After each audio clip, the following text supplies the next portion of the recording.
Hürmetli vatandaşım, bugünkü leksiyemizni başlayımız. Leksiyada Sıdqa Roza Washington'dan sözleyimiz.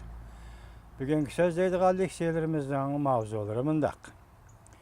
Beijing kol selişqa tayyorlandı mı?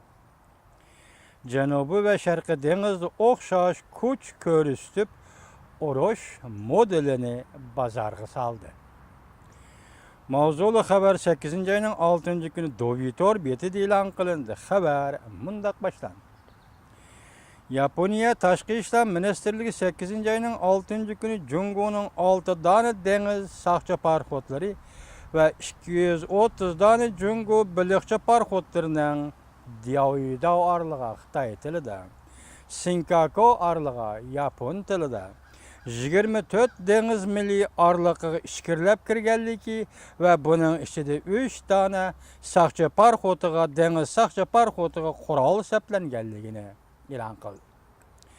Oxşaşlı bir vaxtı Jungo Hava Armiyası Axbarat Məhkəməsinin bayanatçısı Mayor Shin Jin Ki Efendi 8. ayının 6. günü Jungo Hava Armiyasının Kozor hərbi ayrıpılarları Janubi Deniz hava təvəlikiga uçup berip jangovar vazifini tamamlaydı deb jakarlıdı.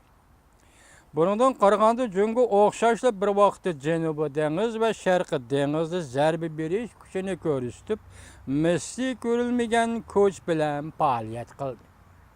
Tünigili Janubi Deniz Amerika Qo'shma Shtatlar bilan murossaga Sharqi Janubiy Osiyo davlatlari bilan murossaga kelgan davlat edi bu Jungo degan.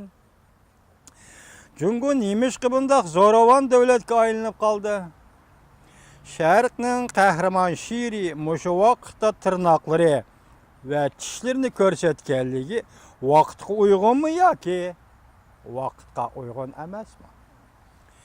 Jungo Tashqi ishlar ministerligining bayonotchisi Hua Chunying bu to'g'rida bayonot e'lon qilib mundaq ko'rsatdi. Jungo tarafning Diyaoyudav Sinkakoto arli to'g'risidagi maydoni aniq va izchil. U yana Yaponiyaga ogohlantirib mundaq ko'rsatdi. Yaponiya navbatdagi vaziyatga sovuqqonlik bilan muomala qilish lozim. Ko'ranglar, buyruqni ko'rdingizmi vatandoshim? Yaponiya navbatdagi vaziyatga sovuqqonlik bilan muomala qilishi lozim.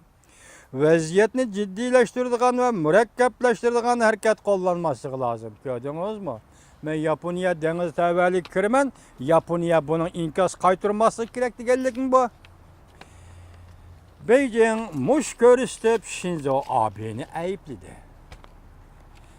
Jungo Tashqi ishlar ministerligi bayonotining 3-mazmuni, uch mazmuni tuvandikicha. Birinchi, Diyaoyudav va Sinkako orolları aloqador dengiz Jungoning territoriyasidir. Yaponiyaning norozilik bildirishi o'rinsizdir.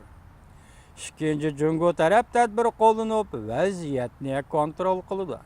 Agar Yaponiya taraf o'z oldiga harakat qo'llanadigan bo'lsa, vaziyat jiddiylashidir.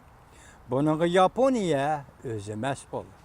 Üçüncü, zo'r bir turkum Jungo parxodlarining Sinkako ya'ni Diyaoyudav oroli atrofida paydo bo'lish voqeasiga qarata Yaponiya tarafining birdan-bir qilishga tegishli ishi eg'ir besiq bo'lib, reallikni qabul qilish. Ala sharingni vatandoshim, anglab qoldingizmi?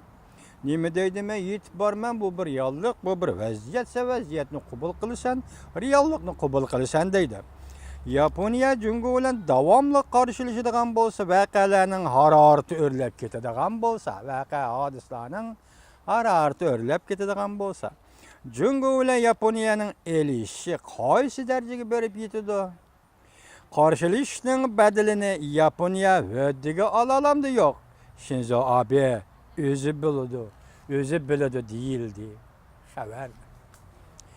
Mundaq aytganda Jungo bu qatam Sinkako oroli atrofida nihoyatda qat'iy, nihoyatda qaramliq bilan mush etib, Yaponiya bearam bo'ladigan mush etishni ko'rsatib qo'ydi. Bu mush etish Yaponiyaning buningdan sal burun Janubiy dengizda qilgan atganlarining oqibati shu deb ayblandi, hisoblandi. Qiziqarliq yana bir tarafi Jungo Sharqi dengizi mush etib qolmay, Janubiy dengizda markat qo'llanib o'zining huquq manfaatlarini qadam qo'g'dashga boshladi. Çünkü hava armiyasi mayori Xi Jinping tanıştırıp mundaq ko'rsatdi. Çünkü hava armiyasi bombardımançı aeroplan, köreşçi aeroplan, razvut aeroplanı, çarlıgıcı aeroplan ve havada mayqaçılıgıcı aeroplan qatarlıq köp tiplik uruş aeroplanını təşkillab bir neçə aeroportdan uçup çıkıp Janubi dengiz yana bir qatam çarlaş vazifasini atqurdi. Janubi dengiz ve Sharqi dengizdagi faoliyatlar orqali Jungo dunyoga o'xshash bir vaqtda ikki maydonda urush qila oladigan, ko'ringmi tamashan, o'xshash bir vaqtda ikki urush maydonida urush qila oladigan iqtidorni ko'rsatib, Janubi dengizda havoni kontrol qila oladigan iqtidorini ko'rsatib qo'ydi. Çünkü demek bu qatamki tavakkalchiligi orqali ikki urush maydonida urush qila oladigan iqtidorni ko'rsatib qo'ydi. Shundaqla men yetib borman bu reallik Yaponiya qabul qilsin dedi.